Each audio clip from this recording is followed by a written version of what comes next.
Hey guys, எல்லோரும் எப்படி இருக்கீங்க? நான் சூப்பராக இருக்கேன். நீங்களும் சூப்பராக இருப்பேன் நம்புறேன். இன்றைக்கி என்ன வீடியோவில் பார்க்க போகிறோன்னா, நிறைய பேருக்கு தெரியாத ஒன்று தான், நிறைய பேருக்கு தெரிஞ்ச ஒன்று தான். 90s கிட்ஸ்க்குலாம் இது தெரியும். இப்போ வந்து புதுசாக வந்து ஒரு லேப்டாப் வாங்குறோன்னா, இன்கேஸ் வந்து கவர்மெண்ட் லேப்டாப்பே எடுத்துக்காங்க. கவர்மெண்ட் லேப்டாப்பில் வந்து ஃபஸ்ட்டு வந்து நம்ம வீடியோ ப்ளே பண்ணுற ஒரே ஒரு இது வந்து VLC மீடியா பிளேயர் தான்.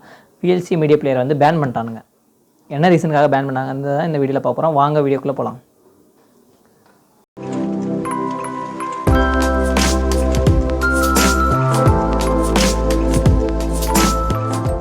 VLC மீடியா பிளேயர் வந்து எதுக்கு பேன் பண்ணாங்க அப்படின்னா, நான் வந்து அதோட டீட்டெயில் வந்து ஒரு வெப்சைட்டில் வந்து நான் பார்த்துட்ருக்கேன். ஸோ வந்து அதை நான் உங்கள்கிட்ட ஷேர் பண்ணிகிட்ருக்கேன்.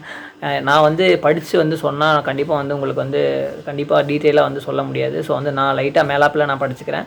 இதே மாதிரி நீங்களும் படிச்சுட்டு தான் படித்தாங்க.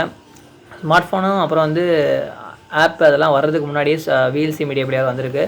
ஸோ அதே மாதிரி வந்து இந்த VLC மீடியாவில் வந்து வீடியோ லேண்ட் ப்ராஜெக்ட் அப்படின்ற ஒரு கம்பெனிலேருந்து தான் வந்திருக்கு. இது வந்து பிரேசிலில் இருக்குது. பிரேசிலில் இருக்கிறது வந்து திடீர்னு ஏன் பேன் பண்ணாங்க அப்படின்னா, சிகாடான்ற ஒரு சைபர் டீம் வந்து என்ன பண்ணியிருக்காங்கன்னா, அந்த ஆப்பை வந்து அந்த ஆப்பை வந்து அவங்க ஹேக் பண்ணிட்டாங்க. ஸோ அந்த ஹேக் பண்ணதை வந்து பிரேசிலே ஹேக் பண்ணிட்டாங்க. ஸோ வந்து இந்தியாவில் வந்து ஹேக் பண்ணுறதுக்கு கண்டிப்பாக சான்சஸ் இருக்குது அப்படின்றதுக்காக வந்து என்ன பண்ணாங்கன்னா, இந்தியாவில் வந்து பேன் பண்ணிட்டாங்க.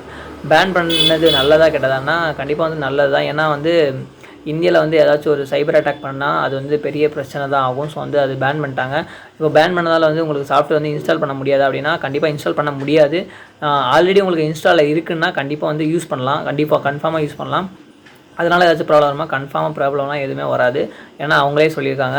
அந்த நிறுவனம் என்ன சொல்லியிருக்காங்கன்னா, எங்களோட சைட்லேருந்து நாங்கள் அந்த ஆப் வந்து நம்ம டெவலப்பும் பண்ணுறதில்ல. ஸோ வந்து மெயின்டெனும் பண்ணுறதில்ல. அந்த ஆப் அது பாட்டுக்காக கிடக்கும், நம்ம பாட்டுக்காக நம்ம இருக்கோம் அப்படின்ற மாதிரி சொல்லியிருந்தாங்க.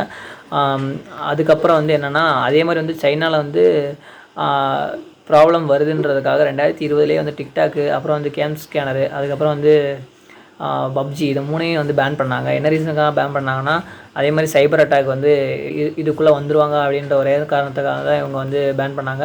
அதே மாதிரி வந்து உங்களுக்கு வந்து இன்கேஸ் நீங்கள் டவுன்லோட் பண்ணணுன்னா டவுன்லோட் பண்ணவே முடியாது. ஏன்னா ஏர்டெல், ஜியோ, வோடஃபோன் அவங்ககிட்டலாம் இவங்க வந்து சொல்லியிருக்காங்க, இந்த மாதிரி வந்து டவுன்லோட் பண்ணால் அந்த ஐபி வந்து பிளாக் பண்ணணும் அப்படின்னு. ஸோ வந்து நீங்கள் டவுன்லோடே பண்ண முடியாது. ஆல்ரெடி நீங்கள் டவுன்லோட் பண்ணிங்கன்னா கண்டிப்பாக வந்து இன்ஸ்டால் பண்ணி யூஸ் பண்ண முடியும். புதுசாக டவுன்லோட் பண்ண முடியாது. இதே மாதிரி இன்ஃபர்மேட்டிவ் வீடியோனா என்னோட சேனல் லைக் சப்ஸ்கிரைப் பண்ணி பெல் ஐக்கானை தட்டி விட்டுருங்க. VLC மீடியா பிளேயர் வந்து பேன் பண்ணது நல்லதா கெட்டதானா? எனக்கு தெரிஞ்சு வந்து கெட்டது தான். எனக்காக சொல்கிறேன்னா, VLC மீடியா பிளேயர் போல் ஒரு நல்ல சாஃப்ட்வேர் வந்து கண்டிப்பாக வந்து கிடைக்காதுங்க. ஏன்னா ப்ளே பண்ணுறதுல குவாலிட்டி தரமாக இருக்குங்க. அதே மாதிரி உங்களுக்கு ஒயிட் ஆங்கிள் எந்த ஆங்கிள் வேணாலும் நீங்கள் மாற்றிக்கலாம்.